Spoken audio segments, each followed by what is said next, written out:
Hello and welcome to another Wednesday Bible class from the Eubank Church of Christ. We've been studying the book of Proverbs using the material found in Mike Willis's workbook dealing with that particular book of the Bible and various themes that emerge from the book as you scan through that collection of Proverbs. Today we're working with lesson 8, which is of critical importance because it's something that affects all of us.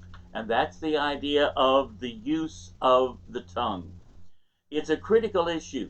There's a lot said in the scripture about the use of the tongue, and we want to look at some of the wisdom that Solomon shares with us on this particular point.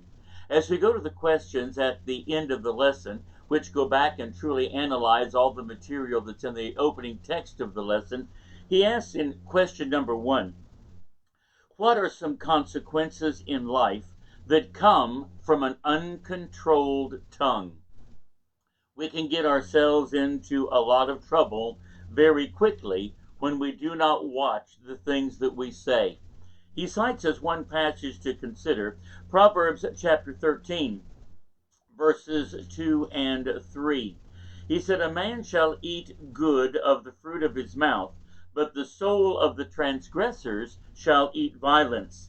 He that keepeth his mouth keepeth his life, but he that openeth wide his lips shall have destruction."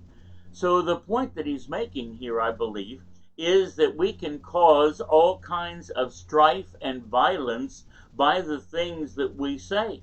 If we watch what we say, we can have, he says here, good fruit. We will eat good by the fruit of the mouth. But the soul of the transgressor shall eat violence. We can wind up, shall we say, shooting off our mouth at the wrong time, causing so much strife that it might even devolve down into violence because of the things that we said that were inciting difficulties with others.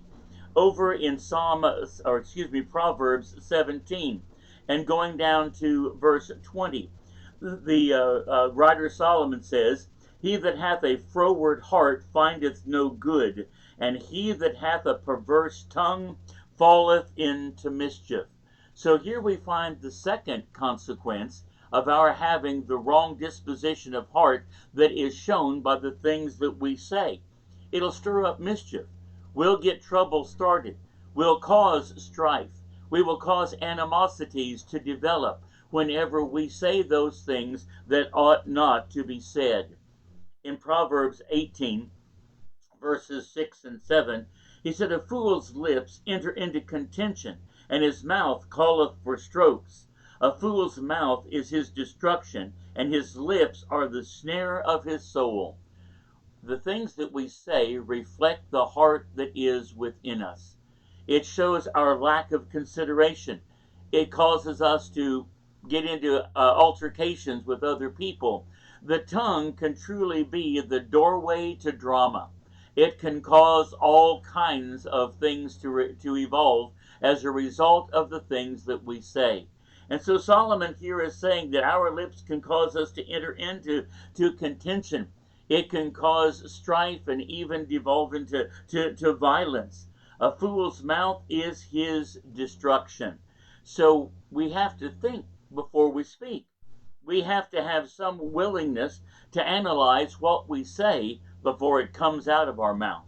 Down in verse 21 of this same 18th chapter, he said, "Death and life are in the power of the tongue, and they that love it shall eat the fruit thereof." I think we fail to understand the power of the things that we say. We can get so caught up in just going ahead and talking needlessly that we give away far too much information. I think if we study through the scriptures, I can't find a passage that talks about Satan being able to read our minds. What happens is that he is the prince of the power of the air. He listens to what we say, and we give him the ammunition that he needs. We talk about the things that we are afraid are going to happen. We talk about those things that we fear the most. We talk about the things that we dread, the things that we worry about. And often as we share that information, Satan is able to turn those things back against us and those things that we most feared are the issues that either come to pass or a temptation is woven in which we could fall into transgression because we have disclosed our weakness in that area. By the same token, James tells us if we resist the devil, he will flee. If we speak pure, righteous, strong, godly things, Satan's territory is greatly restricted. We are filling the airwaves, so to speak, with that which is good, that which is pure, that which is right, that which is uplifting, and truly life is in the power of the tongue. We can give encouragement to others. We can give instruction to the struggling. So everything hinges back, in many respects, upon the things that we say. We find over in Proverbs 21 and going down to verse 23, whoso keepeth his mouth and his tongue keepeth his soul from trouble. So we are able to avoid trouble, hardship, and problems if we can simply watch the things that we say. In question 2, he said, what are some rewards that come in life from the controlled tongue? Well, as we watch what we say and share the things that we know and teach the things that we ought, we can begin to see favorable things happen for us. Over in Proverbs 13, verses 2 and 3, a man shall eat good by the fruit of his mouth, but the soul of the transgressor shall eat violence. He that keepeth his mouth keepeth his life, but he that openeth wide his lips shall have destruction. So a carefully crafted word might be the very help somebody else needs. It might open the door of opportunity for us.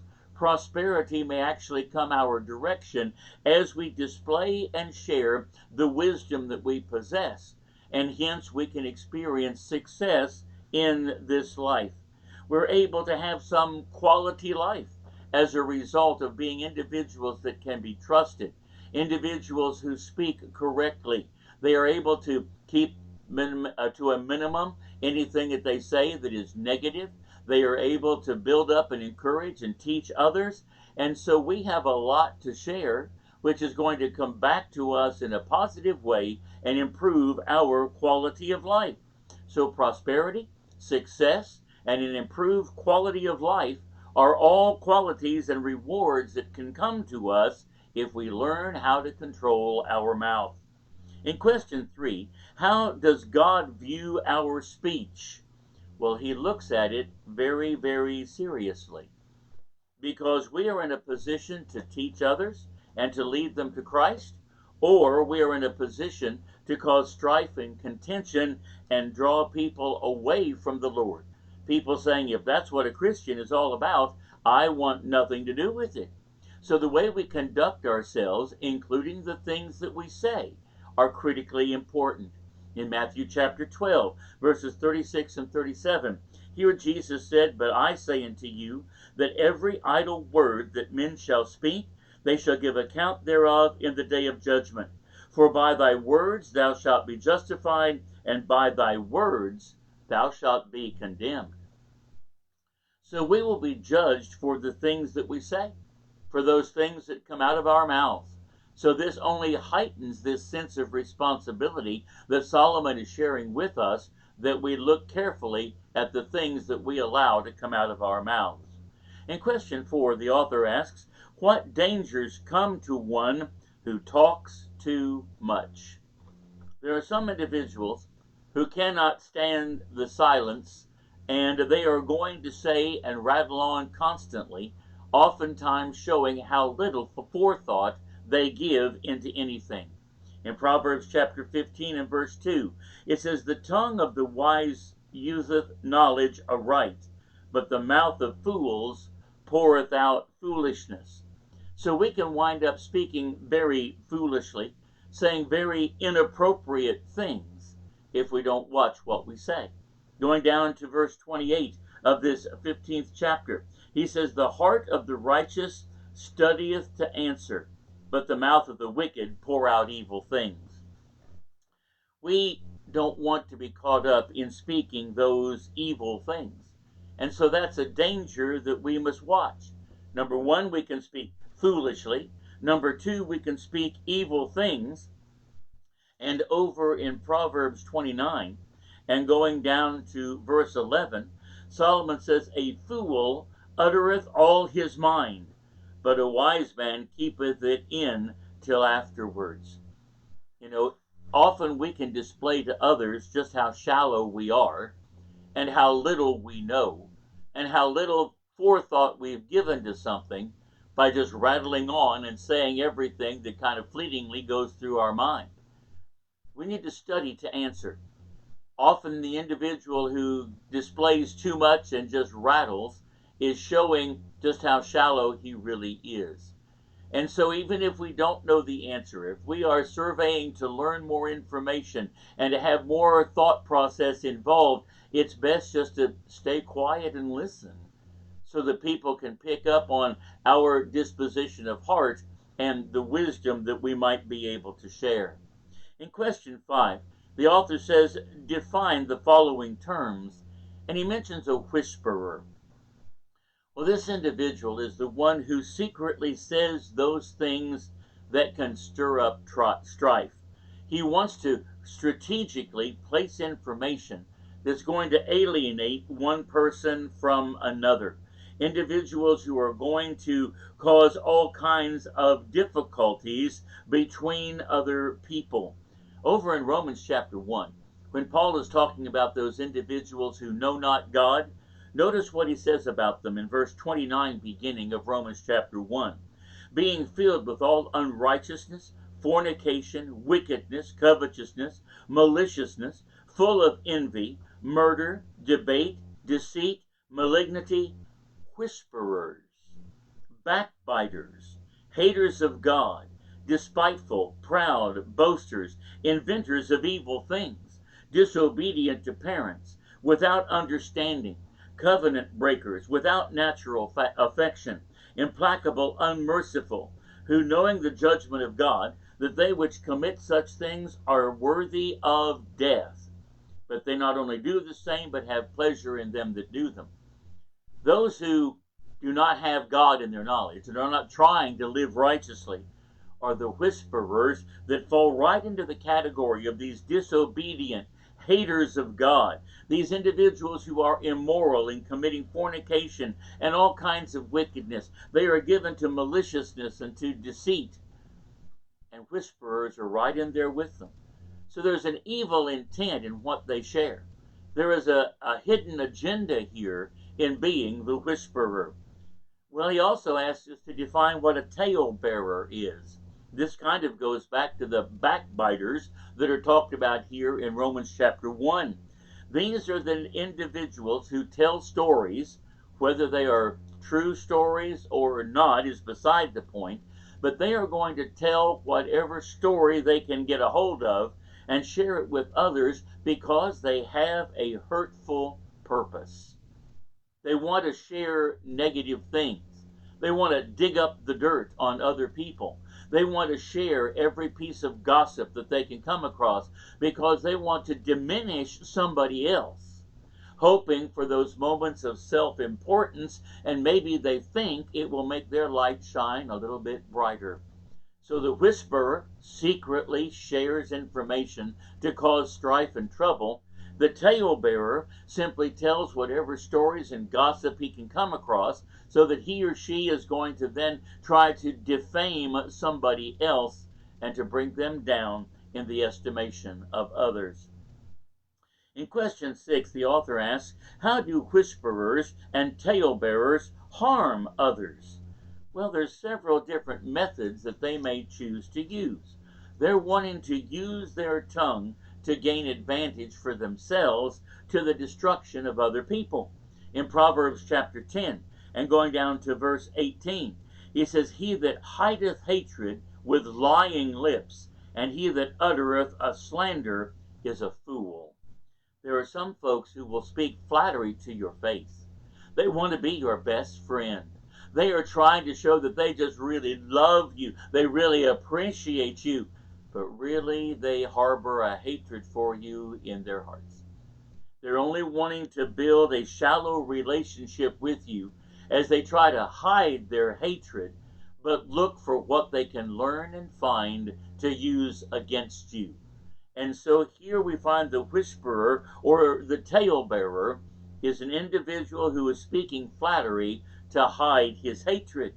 But if we go to chapter 11 and going down to verse 13, he continues, a talebearer revealeth secrets, but he that is of a faithful spirit concealeth the matter. The talebearer wants to share any secret he can come across. What is this person's weakness? What is their area in which they have to struggle? What is the area in which they might have such a weakness that they could be brought to downfall? And they want to find that information and then share it around to try to help others find ways to exploit that weakness. Then in Proverbs chapter 16, Solomon says in verses 27 and 28, an ungodly man diggeth up evil, and in his lips there is a burning fire. And a froward man soweth strife, and a whisperer separateth chiefest friends. Individuals who want to be the whisperers and the talebearers are going to try to destroy relationships. Maybe they want to have someone as just their own personal best friend. And so anybody else who kind of comes around and is starting to get friendly with their chosen person, they'll spread all kinds of tales about that other person. You don't want to be a friend to them. I heard that they did such and such, because they want that friendship to never take root and to never grow. They want you all to themselves. In Proverbs 17 and verse 9, he that covereth the transgression seeketh love, but he that repeateth the matter separateth very friends. We have to understand that there are some things that may even be truth that just don't need to be shared. Someone may have made a mistake at some point in their life, but they've repented of that. They're trying to do better. They're striving so diligently to be right in the sight of God. Well, that information from the past needs to be left in the past. Those tales do not need to be drugged back up. Those skeletons don't need to be rattled in trying to destroy somebody else. But friendships are often torn asunder because the whisperer and the talebearer were saying things to cause division. In question 7, what should be one's conduct toward a gossip, a slanderer, a whisperer, or a talebearer? Well, over in Proverbs 25, and going down to verse 23, Solomon says, the north wind driveth away rain, so doth an angry countenance and a backbiting tongue. We just need to be able to ignore, turn away from, and not listen to these individuals who are spewing malicious gossip, these individuals who are trying to bring tales and slander about other individuals. We should show that we really have no interest in that. Those people have their problems, and I'm going to pray for them and hope that they do better. But we should not be that eager ear that wants to hear of everything that someone else has done that is amiss. But rather, we want to be teachers of good things. And yes, we may hear of a person's weakness. Well, maybe there's something we can do to help them instead of doing something that's only going to be to their detriment or to their destruction. In question 8, the author says, define lying. Well, lying to me is telling falsehoods with a malicious intent. Telling falsehoods with a malicious intent. We can all misspeak sometimes and say something that is not exactly true.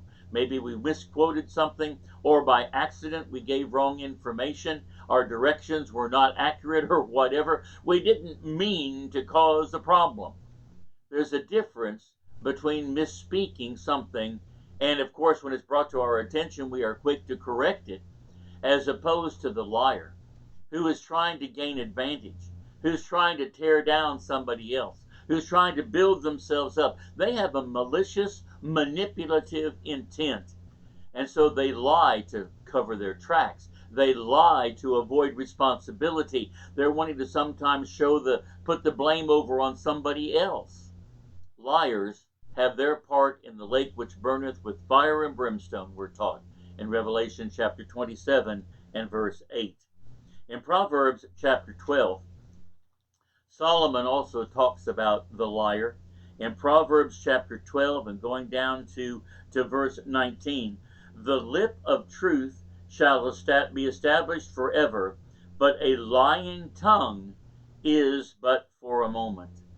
The liar is going to change his story. The liar may have to tell a second lie to cover his first lie. So as a result of this, the liar cannot be trusted. And what he says is only truth for the moment, and then it's going to change. See, some individuals today are trying to portray the idea, I have my truth and you have your truth. Well, truth is going to be absolute. It's true all the time. This idea of having my truth versus your truth is just trying to find a way to crack open the door so I can have some divergent point of view and you're supposed to accept it because I'm calling it truth today. But I may have a different truth tomorrow that's exactly the opposite.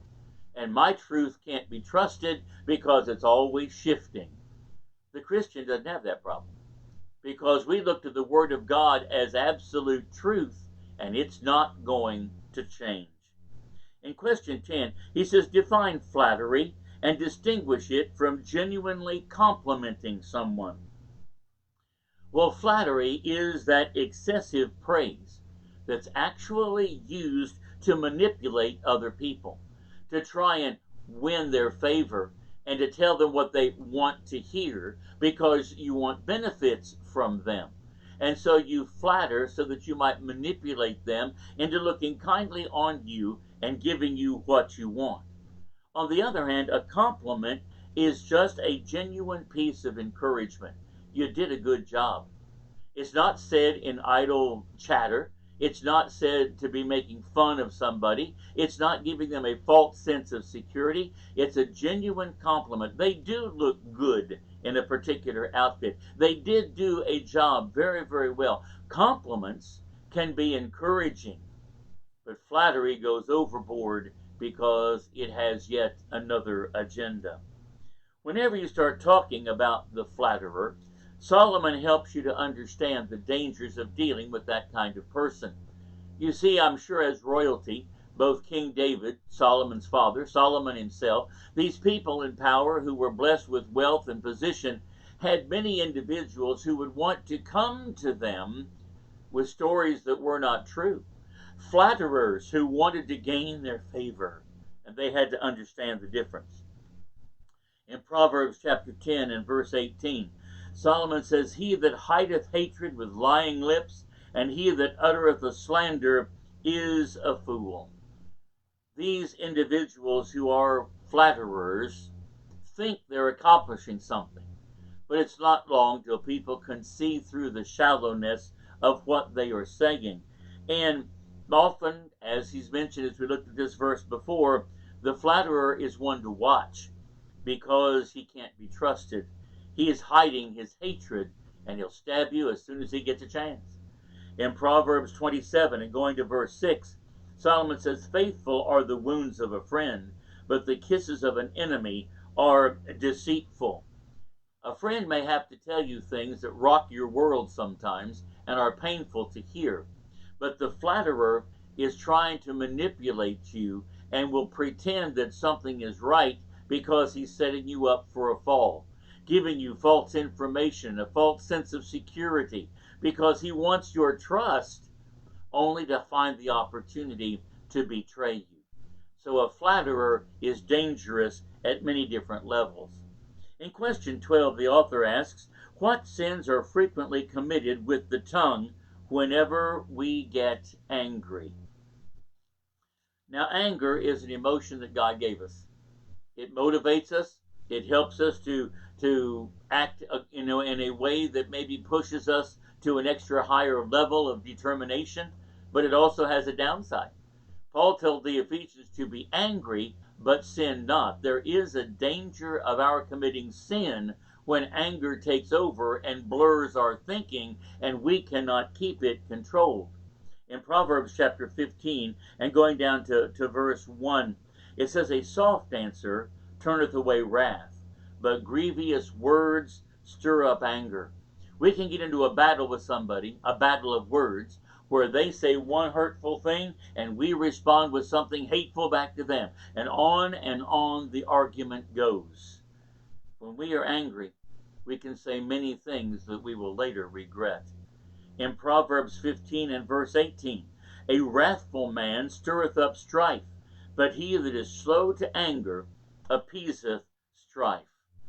A wise man is not going to become angry easily, and he's going to watch what he has to say. But there are some folks who are just spoiling for a fight. They're saying hateful, derogatory things because they want the contention. They want the struggle. They want the problem. There's the old adage that sticks and stones may break my bones, but words will never hurt me. We've got to learn to dismiss and diminish those inflammatory things that are sometimes said to us. In Proverbs chapter 12 and going down to verse 16, "A fool's wrath is presently known, but a prudent man covereth shame." As we look at these verses, we find that whenever we are caught up in anger, the tongue can make us say hurtful things that are spoken that we can never take back. And as a result of that, relationships can be damaged. And whenever the tongue is out of control, it can be used to stir up even more strife, something that's going to cause problems for others. But also, as he points out here in Proverbs 12 and verse 16, "A fool's wrath is presently known."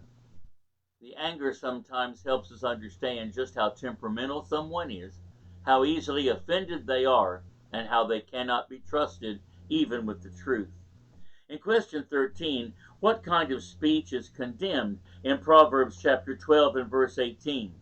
He said, "There is that speaketh like the piercings of a sword, but the tongue of the wise is health." There are some folks, and I think the comment that he's making here, "there is that speaketh like the piercings of a sword," is talking about sarcasm. That we can use cutting and bitter sarcasm to hurt somebody else's feelings and to diminish somebody else. The things that do not need to be said. He says, as he points out here, the tongue of the wise is health. It's a whole lot better to say, just to remain silent, than to be aggressive with sarcastic comments. Over in Exodus chapter 20, in the Ten Commandments, there is commandment given there that thou shalt not take the name of the Lord thy God in vain. In Exodus chapter 20 and verse 7, the point is made that we have to watch what we say and purge profanity out of our speech. Jesus said frequently in the New Testament, "Let your yea be yea, and your nay, nay, and whatsoever is more than that cometh of evil." We have to be careful that we don't think we have to swear to somehow affirm that what we're saying is truth. People should know that what we say is the truth. We don't have to underscore it with some kind of an oath, and neither do we have to vent our anger saying despicable, profane, and vulgar things. Such is just not necessary and will not be characteristic of the Christian. In question 15, I believe there's a misprint in the book. It says, "What can turn away anger?" And it says Proverbs 15:10, but I believe the reference should be Proverbs 15 and verse 1. "A soft answer is what's going to turn away wrath." If someone's screaming and yelling at you, well, if you scream and yell back, it's going to up the decibel level of that high intensity conversation. But if you can keep your cool and answer quietly, peace is going to be able to be restored much more quickly. In question 16, he says, "Name the good uses of the tongue that are mentioned in a few key verses." The first one he cites is Proverbs 15 and verse 7. "The lips of the wise dispense knowledge, but the heart of the foolish doeth not so." So we can be teachers of good things. We can dispense knowledge by using our tongues correctly. Over in Proverbs 27 and going down to verse 6, Solomon says, "Faithful are the wounds of a friend, but the kisses of an enemy are deceitful." Well, we're going to be able to possibly share constructive criticism. If it's timed correctly and if it is solicited, we're going to be able to help somebody see maybe a better course of action. But unwanted criticism, any unwanted comments and advice that we give, will be taken as criticism. So timing is critically important. We don't want to share all of that advice with somebody at a time when they don't want it and they're not willing to receive it. But whenever the timing is right, we're able to share those things that can truly help, and that constructive criticism can be of great benefit. In the 28th chapter, and going down to verse 23, Solomon says, He that rebuketh a man afterward shall find more favor than he that flattereth with the tongue. People appreciate constructive help. And then in Proverbs chapter 15, and going to verse 23, here we find Solomon saying, A man hath joy by the answer of his mouth, and a word spoken in due season, how good it is. We can be an encourager. We can be like Barnabas, who's referred to as the son of consolation. We can be giving those things to other people that can make their day, give them encouragement, give them self-confidence, and help to build them up. And that's something that we should be doing with our tongue. In question 17, it says, How is a pleasant tongue described? Well, here in Proverbs 15, and going down to verse 26, it says, The thoughts of the wicked are an abomination to the Lord, but the words of the pure are pleasant words. If we think on those things that are pure and good and righteous and holy, as we're taught to do in Philippians chapter 4 and verse 8, we're going to be able to speak those wholesome, pleasant things from a pure heart that are truly going to benefit those that hear us in our speech.